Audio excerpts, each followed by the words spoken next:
What's up, everybody? It's your girl, Jada Davis. This is Take Flight with Jada Davis, where we navigate the journey of launching your next big idea. You come along with me and some of my business besties. So who better than to have Roslyn Postlewaite of Therapy as a Christian herself and so many other things you're going to hear about. What's up? Hey, girl. I'm so excited. I am super excited to have you here, man. We go back. Shout out to Ashley Harland for the connection too, for just really looping us in for all the things. And so we're going to talk about business. We're going to talk about productivity. We're going to talk about Black women, procrastination, all the things, y'all. But before we do that, I want to have a little fun, as a Christian woman. What are the saints drinking? Because I'm in business class, you're with me. I have a little brown liquor. So, what are the saints drinking? Gotta have a brown. Very good. Very good. Love to hear it. Love that. So, okay. So money is no object. Any destination you can go to, leaving tomorrow. Where are you going? You have childcare. I have child. Okay. Okay. I have to pick two. Okay. For sure, domestic and international. So domestic, absolutely New Orleans. We were ball out on food and drinks for sure. International would be anywhere with a beach, but I would definitely say Cabo. Okay. Absolutely. Like it. I like it a lot. Resort where I could sleep and look at the ocean. Definitely. Or Maldives. That would be another place. Yes. Okay. Love to hear it. Now that's good. I'm a beach girl, so I'm gonna be always trying to get something. But New Orleans, the weather is usually really nice. So and the food and the food is just immaculate. I love New Orleans. So yes, I would absolutely pick if I could pick domestic. Love it. So we're in business class. The seat next to you is empty. Anybody dead or alive can sit next to you. We got a long flight. We're going from the East to West Coast, so you got time. Who's sitting next to you and what questions are you asking them? Oh my gosh. The first person that popped in my head is not anybody, nobody they would know, but my great grandmother. So she lived till she was 107. But I would want to talk to her when she would be in her right mind, because she raised 10 kids, tons of grandchildren, tons of great grandkids.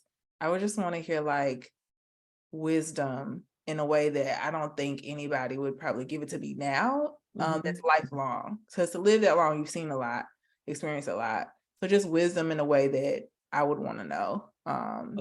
Things about raising kids, different things about experiencing grandchildren, making money. She had a farm, she gardened, everything. So I just really would want to know wisdom in that way. Oh, I love that. That's an amazing response. I love that. So growing up, what'd you want to be? Girl, I didn't know what the hell I wanted to do. I think at first I remember when I was growing up, my mom always said she was going to have a doctor and a lawyer. Turns out my sister's an attorney and I don't have a doctoral degree yet, probably. So I thought I wanted to be like a medical doctor. But I didn't really know. I did think I wanted to be an entrepreneur because I watched my parents growing up be entrepreneurs. So that was something, business acumen and like some form of business was a desire of mine. I remember early on, like I can remember watching the chip people at school sell money. I'm like, damn, them folks really making money. Like, how y'all got all this money with candy and chips? Like, what the hell? So that was something I always thought was interesting. Just hustling and making money was something I grew to love, but I didn't know what my lane would have looked like. I ended up going to school and working with kids, but I found I really didn't like working with young kids. I really liked working with adults. So that transitioned a lot over my career. And then I ended up going into mental health. And I always still had a business mindset in the back of my mind. I just did not know how the two would connect eventually until probably about 5 years ago. Love that. So what was the factor of like, what was the moment when you knew like mental health was a lane for you? Like what influenced that? I didn't want to do this shit. I didn't want to do this shit. I'm not about to play with you. Mental health always felt heavy to me. I knew I wanted to do business, but I always kept going back to this. God always brought it to my mind, like, this is what I would do.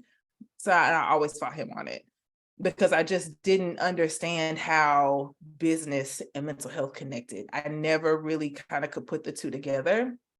And plus, in grad school, they don't really teach you how to run a private practice and how your private practice can make you money.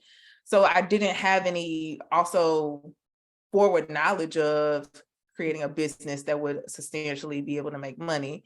And so I kind of just went with what I knew and what I was creating at the time. I went through counseling back in 2018 when I was engaged to my husband. And through that time, I started my podcast. That's a long story for another day, but if we want to get into that, we can. And I found there were a lot of people who were Christians at the time, Black, that really wanted to understand mental health. But at that time, no one was talking about it. That was 2018, 2019, when it was not as prevalent as it is now in 2023.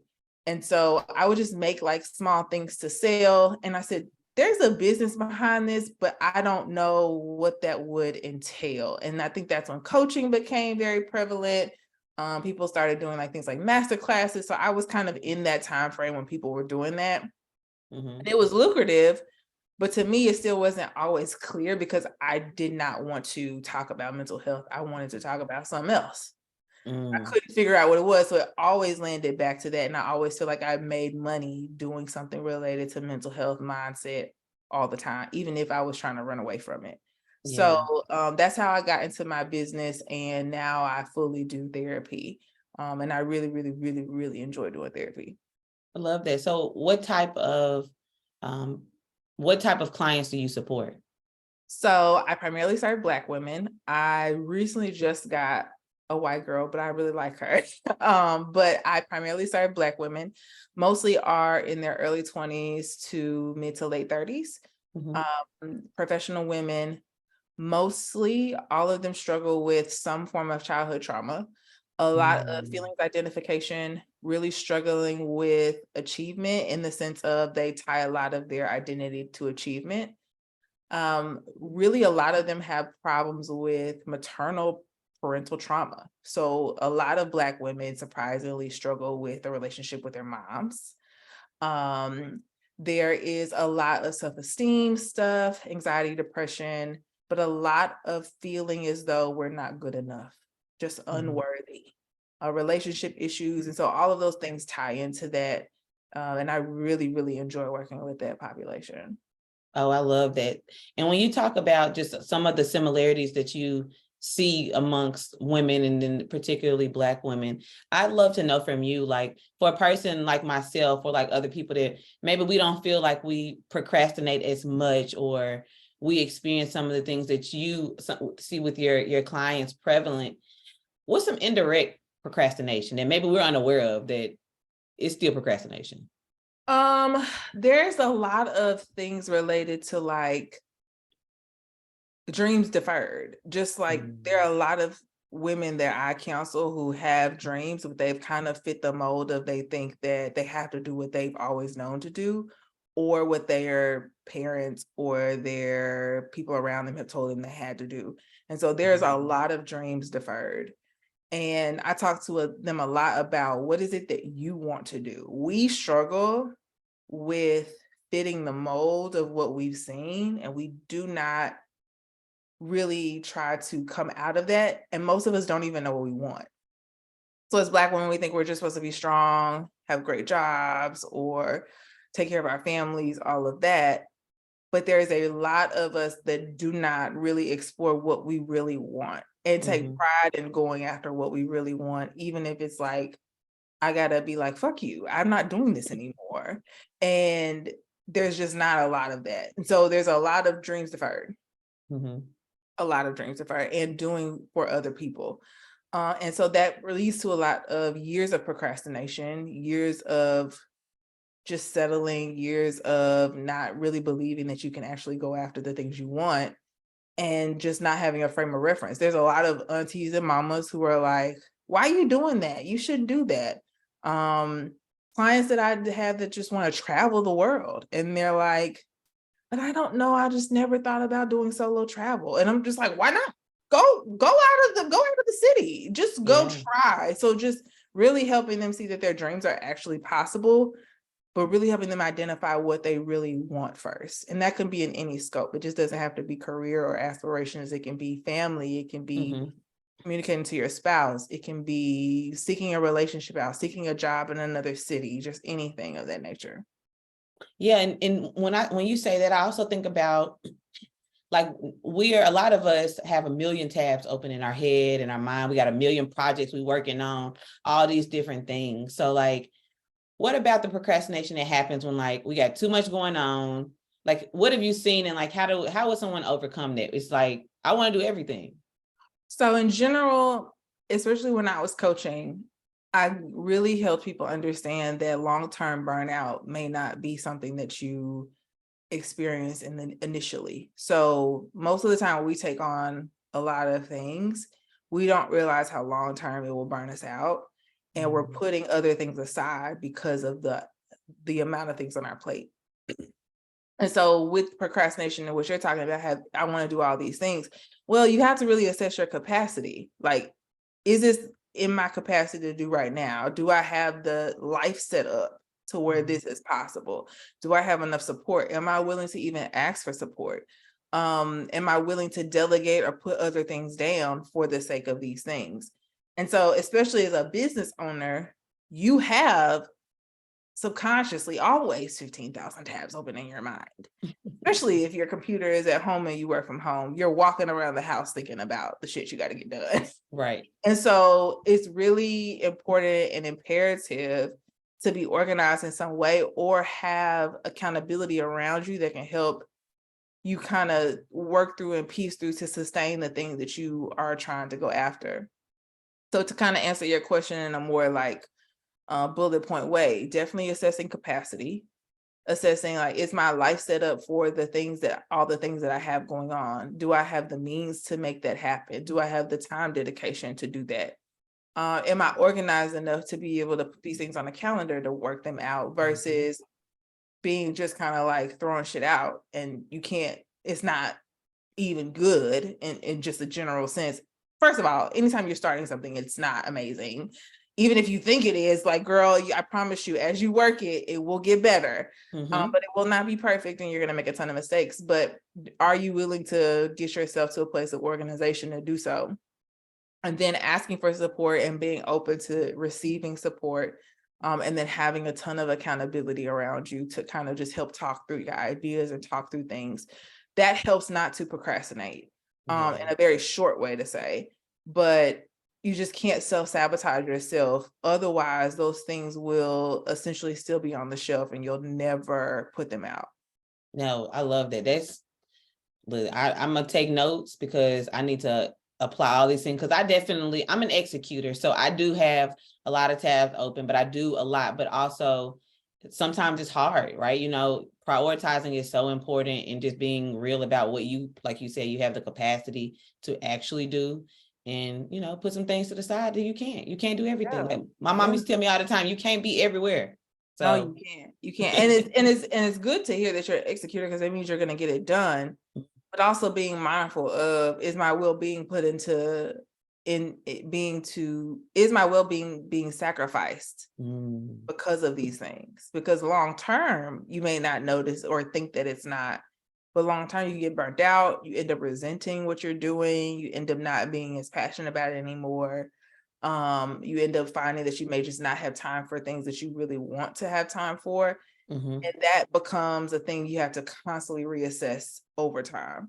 Yeah, no, that's real. And thinking about that, what would you say to, to this audience is people that are aspiring entrepreneurs, they're thriving entrepreneurs, maybe some people looking to pivot, and some people, they're like at a job 9 to 5, but they know they want to do something for themselves and they want to create their own thing. They want to launch their next big idea.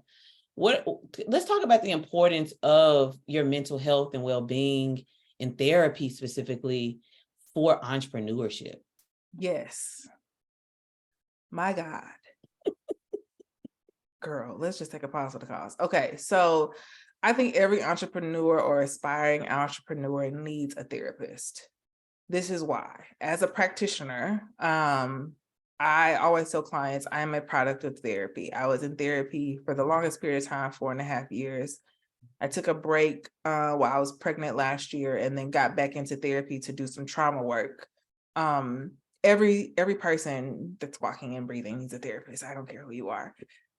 Reason why. So to pull it all the way back, whenever you are starting an idea or you are in the idea working it, you're going to be met with yourself consistently, because you're the one making the decisions. You're the one interacting with customers. You're the one executing a lot of the things.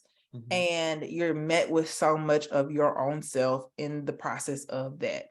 And whatever you have hidden or suppressed will always come up, whether it's your ability to handle boundaries with people, pricing your services to know your worth, handling sales rejections, handling when you put something out and there are crickets, the ability to be consistent, the ability to be being disciplined and just honoring your own time, not even just the time of other people, but honoring your own time, the ability to be persistent and not throw the shit out the window when it doesn't work in the time frame that you think. And so anytime you're having an idea, the idea may be amazing and it probably is something that can serve the marketplace very well, but you have to also be coachable. Are you willing to give feedback from people who've been in the game and understand marketing and sales and all of that? And just because you're coming in and you're like, I can sell this and it's amazing to me, is it amazing to other people? Do you know your target audience? Because having a business is more than just selling something. You need to know your audience down to what they're thinking about, period. Because if you don't know what they're thinking about, then you talking to them or marketing to them or having just any type of what's the word I want to use? Copyright, any of that nature. If it's not speaking to them, they're not going to buy because it's not going to be valuable. And so being aware of that is very important, because you will get your ass handed to you. Correct. Period. Period. And kicked and all of that. And I use that terminology like with the nicest way, because you're constantly going to be met with, I feel like I don't have it together. I feel like this idea is not complete. You're going to be met with all of those ebbs and flows that feel like very defeating. And you need to be able to process that with a counselor, because it's stressful. It brings a lot of overwhelm. It brings a lot of anxiety at times. And entrepreneurship can sometimes be very lonely because you're the one working the business. Sometimes in the beginning until you delegate. And even then it's still lonely, because whereas a job has processes and systems set up already, then you're just working the job description that you've been given. As an entrepreneur, you're handling all the aspects of the job, from finance to marketing to sales to copy to infrastructure to business model, to all of those things that no one tells you about when you first start a business, nor is it really within your wheelhouse to know until you're in it. Yeah. And so as a therapist, sometimes you just need to be able to talk to somebody and hear them say, you feel rejected because you put something out and no one bought.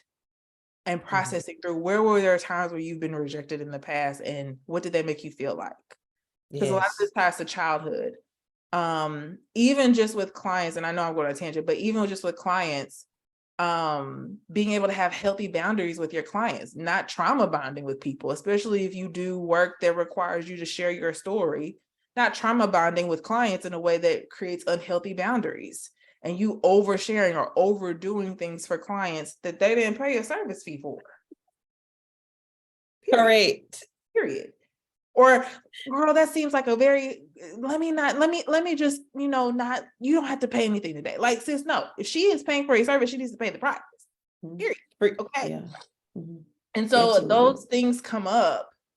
And unfortunately, you need to know how to have a safe space to say, I'm fucking overwhelmed and I don't know how to deal with this. Please help me.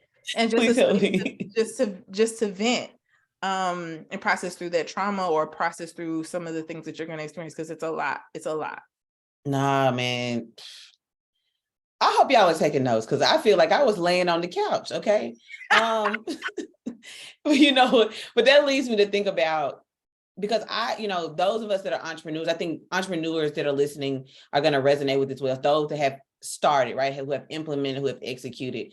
For someone that may not be an entrepreneur yet, but really engaged in this conversation, or maybe they're dating an entrepreneur, right? And they're really just trying to learn. That's where I want to hear from you as a therapist. And I talk about this in my book, Don't Let Your Mouth Get You in Trouble, How to Get Out of Your Own Way and Execute. I talk about dating or marrying an entrepreneur.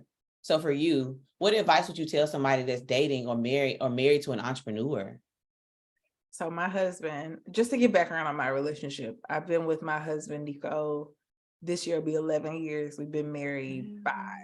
We've been married 5. We have 2 small kids, so a 2-year-old and a 4-month-old, almost 4 months.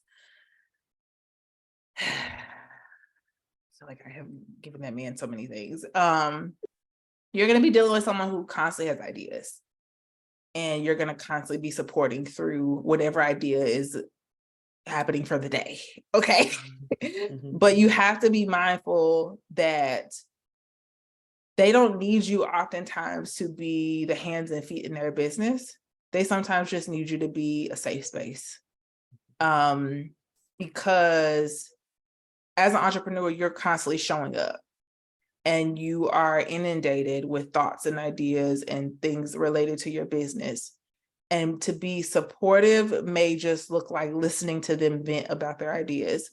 Nico literally had me, I sat in his lap the other day and cried because I told him, I said, until we get our youngest son in daycare, I have to put my podcast down for 3 months. In the 4 years I have done my podcast, I've never put it down that long.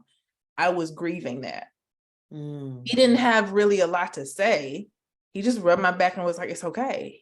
You just may have to put this down for a minute. This may not be priority. That's just sometimes what you need. Yeah. Dating or being married to an entrepreneur sometimes will require financial help. Not saying you have to give money to your partner or spouse, but talking through, is this the best investment for you right now? Is this something that you're thinking about? Being supportive is asking them, how can I help you in this season? How can I support you in this season with what you're talking about with your business? Sometimes it is, hey, can you research places that we are doing a retreat? Is there a way you can research retreat places for me while I be admin? Okay. Be admin. So if you do want to be supportive and help, that if you are an entrepreneur who has small children, taking the kids when they do stuff. My husband may not be the most like entrepreneurial type person, but he takes so much of the kid load at times for me that leaves me the ability to be able to do stuff as a woman that is running a business can do. And that is a mental load for me because I want to be always available for my kids. But there are times like right now I'm recording with you, I can't be mom right now. So he's handling that. There's so many aspects of it, but really the biggest thing is being a safe space. And safe space really is a plethora of things. But be patient with them. Be patient with them through and through the things that they're experiencing, because you're going to hit a lot of bumps. They're going to hit a lot of like late nights sometimes, make coffee, cook breakfast. Like those things can be small things that make a difference that person will appreciate. Yeah, those are good, man. That was real good. So like your mother, your wife, how has being a mother and a wife really impacted the way you navigate business? It has changed a lot. So for context, I started my business. I started selling things in 2019. I started like creating things in 2018. We didn't have kids till 2020. 2021 was when we had our first kid. I was pregnant in 2020. It has made me change my business model multiple times. It has changed the way I show up on social media multiple times. Like currently, I'm not producing a lot of content because I just don't have the capacity. And I have to honor that. And so being a mom has forced me to honor most of the multi-seasons in entrepreneurship that forced me to be still with my family. So this year and pretty much last year has been, Roslyn, you can't do and show up the way you used to do as a mom of one, or single, or not single, but being married just with your husband. You have to be present with these kids at this time. And that doesn't take away from me financially, but it also has impacted the way I show up and share to my different audiences. And not every woman, I'll say, may want to do that. Some women are like, I'll hire a nanny to watch these kids while I work all these hours, and that's just not my value system. And so my value system is family. So I don't work when my kids are really at home. I do 2 days out of the week to do counseling, and it's usually before they go to bed. Okay. I work every other weekend, and it's first thing in the morning on Saturdays.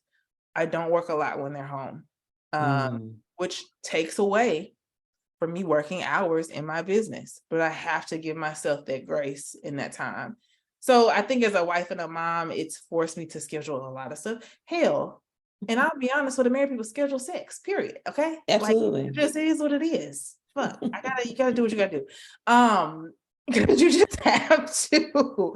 We And keep also, it real here. So I love it. period. Yes. And also, like, giving my kids to my mom or my mother-in-law to just spend time with my husband, it has forced me to not work as many hours as I used to work. I love it. That's hard. That is a hard thing for a person who is an executor and loves what they do in their business, to tame yourself to not work. It's hard as shit, but you have to, and it just looks different in every season. I know they will not be this small. I want to be present enough to where I remember it, to where they know I was present. And I want that to be a thing. So it's forced me to have to honor. And that's just me assessing my values consistently. Oh, I love that. And I want to go back to, you are in this space now as a therapist, but I'd love to go back to like your first experiences with therapy, maybe even before you started going. I know you mentioned 2018, but like, did you have a perception or experience with therapy before then? So I had a lens of it just from being in school, but nothing compared to when you're in it and you're working through your own shit. Even now as a therapist and being a client, they still look different. Yeah. I will say for me, I went for one thing thinking I was just having anxiety about planning a wedding, and I was in therapy for 4 years. So like, here we are.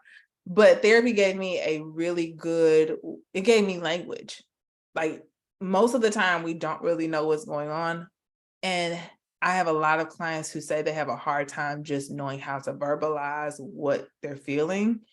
Therapy gave me a plethora of language to describe and explain and process my feelings. It gave me the ability to be very self-aware. And it gave me the ability to really learn to advocate for myself. It's very hard though. Like, rummaging through your childhood is not something you just like normally talk about on a Wednesday evening at 6 o'clock with somebody. And I'm talking about every other week, almost weekly, with someone rummaging through my whole childhood. It's very rough. It's a lot of emotional baggage you just really try not to think about. So to bring it up is very traumatizing and triggering. All the while, again, too, I'm navigating through a lot of this even while running a business. So it's just constant emotional capacity being drained. But you learn how to do it. And now I will say I'm way more equipped now as a business owner, a mom, a wife. And I don't feel like I have to, the past can be in the past and I'm through it in a way that's with acceptance versus resentment and disappointment. And so it's just given me the ability to be way more grounded in who I am as a woman, to know what I experienced in that 18 years of time will not dictate my 18 to hopefully 90, 100 years of age. Yeah. And I want to hold that on throughout my life or my kids' life as well. Yeah, that's good. And so you mentioned earlier that you primarily serve Black women. So I'd love to kind of dig a little deeper. I know that my audience is mixed, but obviously a huge portion of my audience is Black women and or those that really desire to understand and work with Black women. So what are some of the things that you know that you've seen through your expertise and just also being a Black woman that we could be more mindful of just to help us live a more productive life, to get away from the procrastination, the burnout? What would you say to Black women today?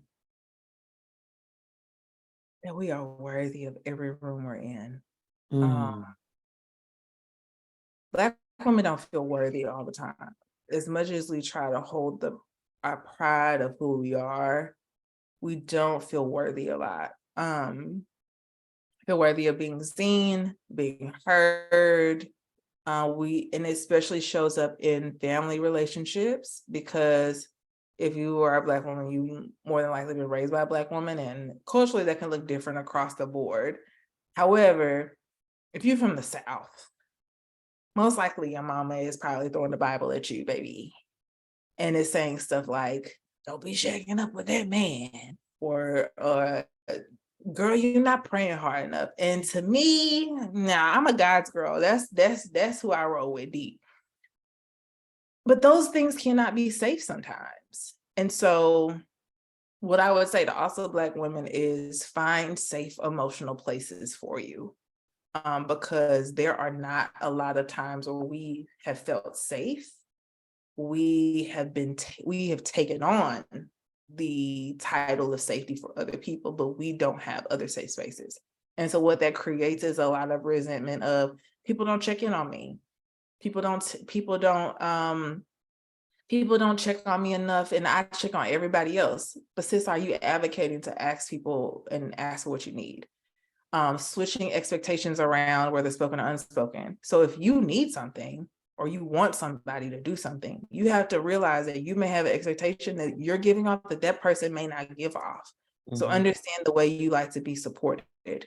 So worthiness, emotional safe spaces, know how you want to be supported, and really honestly getting counseling.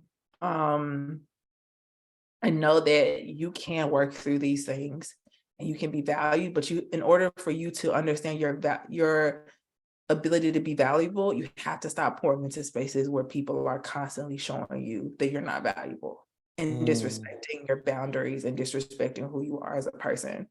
And that can look like in a job, in family, in relationships.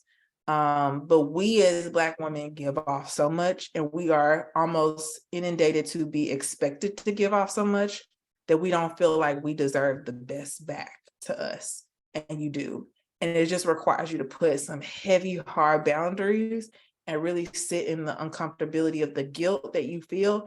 And really the guilt is just you unlearning unhealthy narratives that have been placed on you by your mama, your family, the church, people that really is not God. Because in my opinion, I'm like, God know I put boundaries up, period.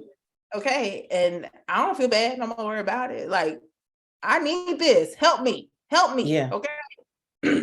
And so just working through those things can be very helpful for us to have more healthy, fruitful relationships, Yeah. businesses, families that are just not us taking on a bunch of shit that we don't have to. No, that's good. And so there's someone listening that, I've been here in therapy. I know people around me go to therapy. I know it's been the thing now. I don't know where to start. I'm kind of scared. Like, what advice would you tell someone that is just about to start their journey with therapy? What would you leave with them? So I can send you, I have a free guide that is called basically Help Me Find a Therapist. Perfect. But We'll tag it. the first two things I would say is if you want to find a therapist that is Black, great place to start is therapyforblackgirls.com. They have a directory. So any area you live in, there's more than likely a therapist in your area. With the flexibility now of virtual counseling, you can meet with a therapist essentially in your state anywhere. I would start there. Or Psychology Today is another directory where you can find a therapist, especially if you want to use your insurance. A lot of therapists are self-pay. I'm self-pay. So that's something. If you are someone who can't afford therapy yet, but eventually you can, there's a place called the Loveland Foundation. They offer therapy it's for Black people. So it's a foundation, a nonprofit that gets funding for Black people to go and have access to therapy.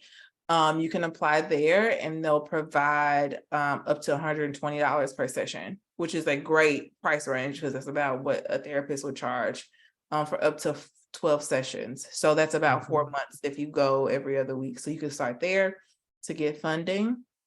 It takes about 30 days for you to get accepted, but that will be a place I would say start.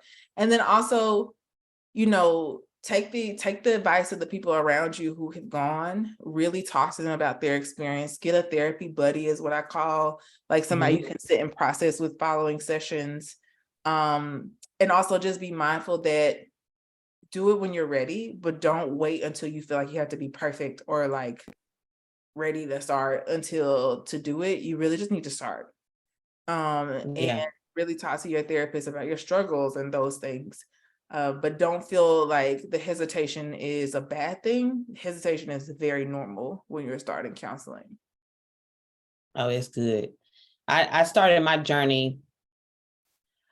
Man, I didn't like you. I didn't feel like I necessarily, it was for maintenance. For me, it was like, I don't have like one topic I want to talk about. I just want to be equipped when I need something, right? And then since then, it seems like every session, I'm like, I don't have nothing to talk about. Do I really need this session? Every time it just pours out. I'm like, I thought I had nothing to talk about. It just comes out, man. So therapy has been, I mean, it's been life-changing for me, just the way I move, I navigate life. I know that I'm a completely different person than I was 4 years ago. So if anybody is listening, I'll make sure that I have the link to her guidebook for sure, but make sure that you take heed to these resources because your life is on absolutely change if you're ready for it. So Facts.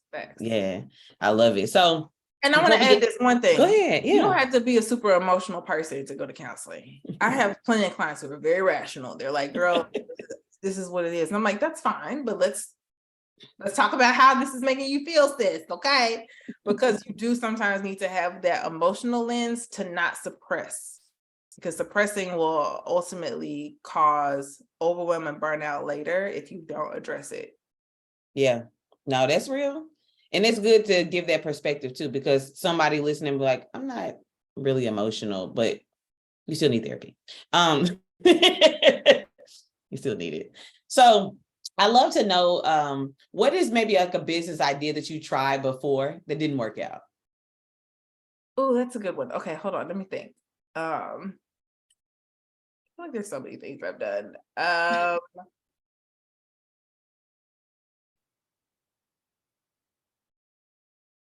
I can't think of something off the top of my head specifically. I know that I have done things that have worked really well, but I didn't really like. Okay. Yeah, let's go there. Okay, so, and this is crazy because this is ultimately what I was like doing before I kind of fully went to counseling. So I was doing what's called productivity coaching. And I did that for a period of 2 to 3 years.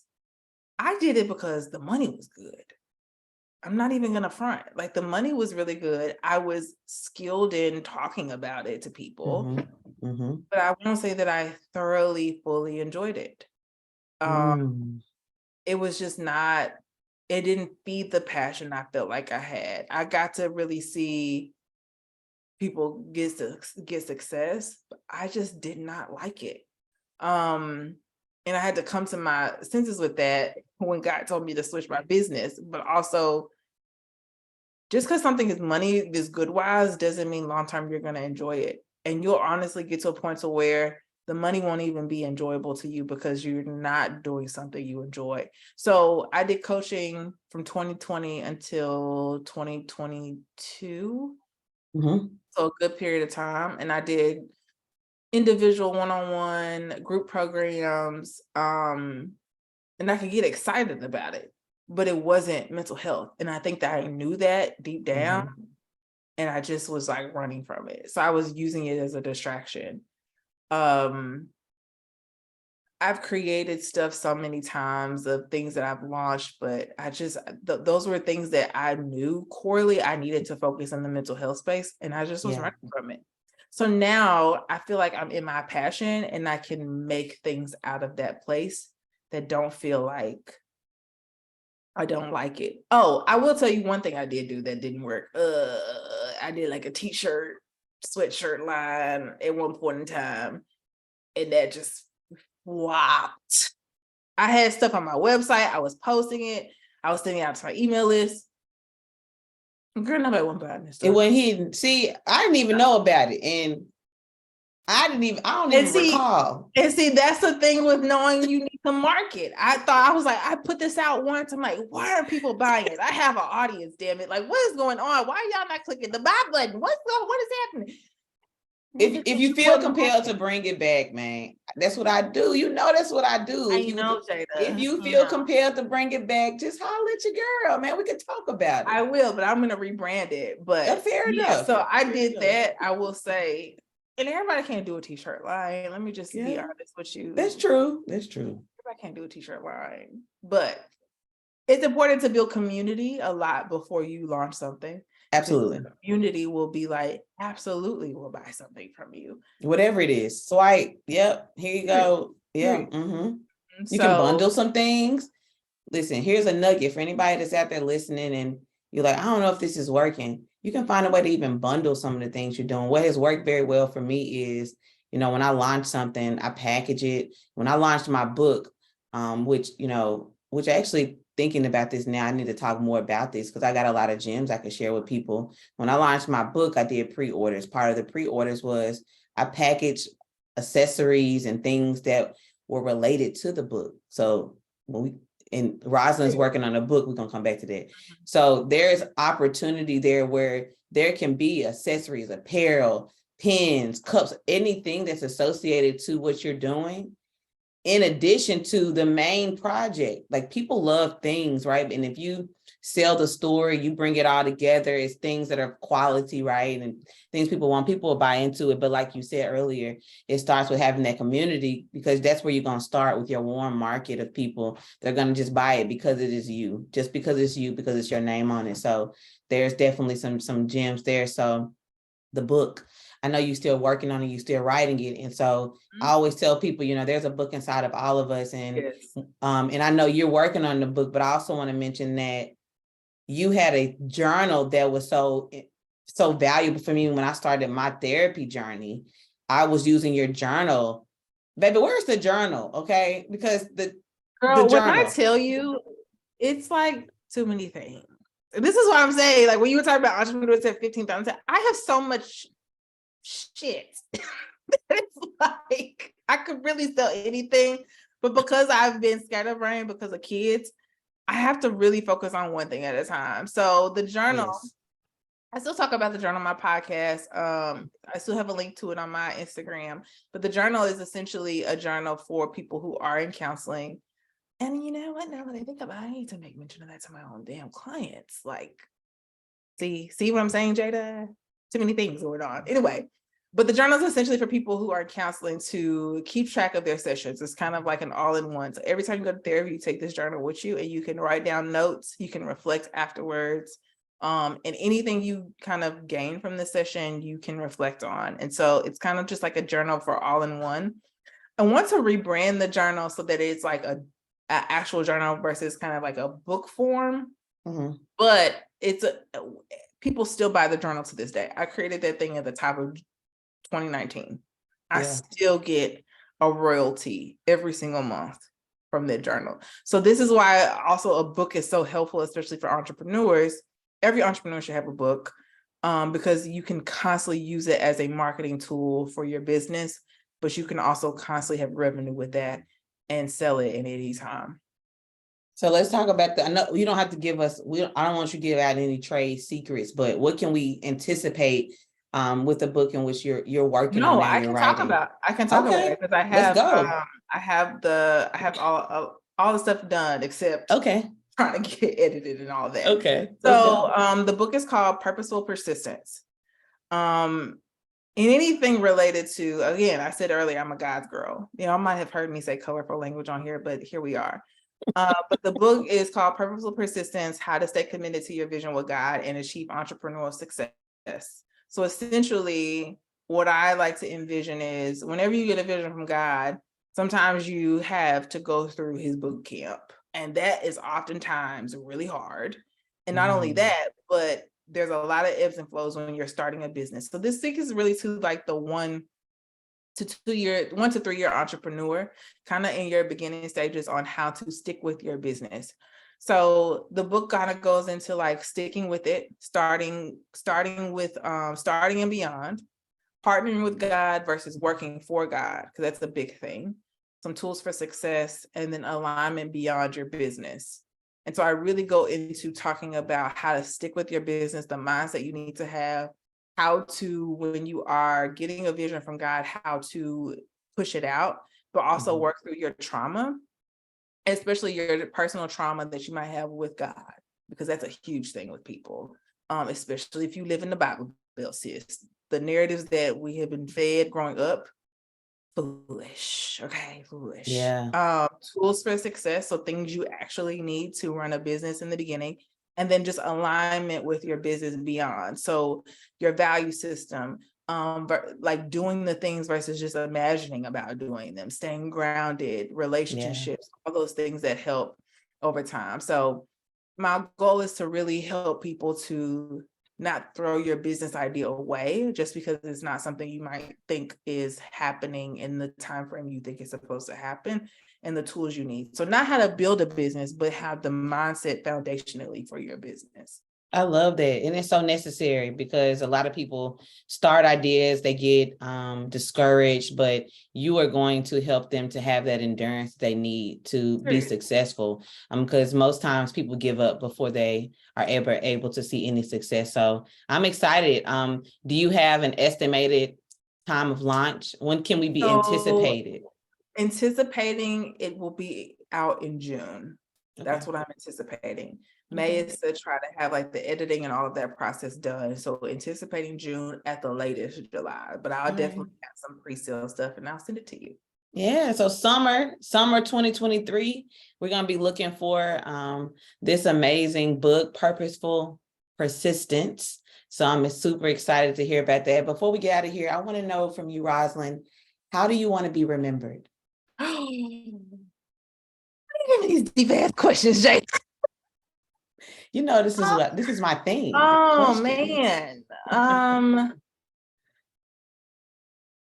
want to be remembered as someone who loved God and really shared the message of mental health in a way that was not judgmental. I've not even touched the tip of the iceberg of stuff that I know. I also feel like I'm in a hiding season. So what will come out of this time will be my life's work. I really feel like definitely related to mental health and faith. Wow. I see you speaking on stages around the globe. You're going to impact many different communities, many generations, many cultures, because your message can be expanded beyond Black women, beyond America. Everybody needs to hear it. So I'm excited about your book. I'm excited about how you rebrand, relaunch, and all the things. And so I just want to thank you publicly on how instrumental you've been in my career, how you've supported me, how you've done video testimonials, how you've shown up for me. And then also shout out to my sister, because I love how y'all have developed your whole own relationship. And she always tells me my hair because I'm getting dreads. I'm done with the natural stuff.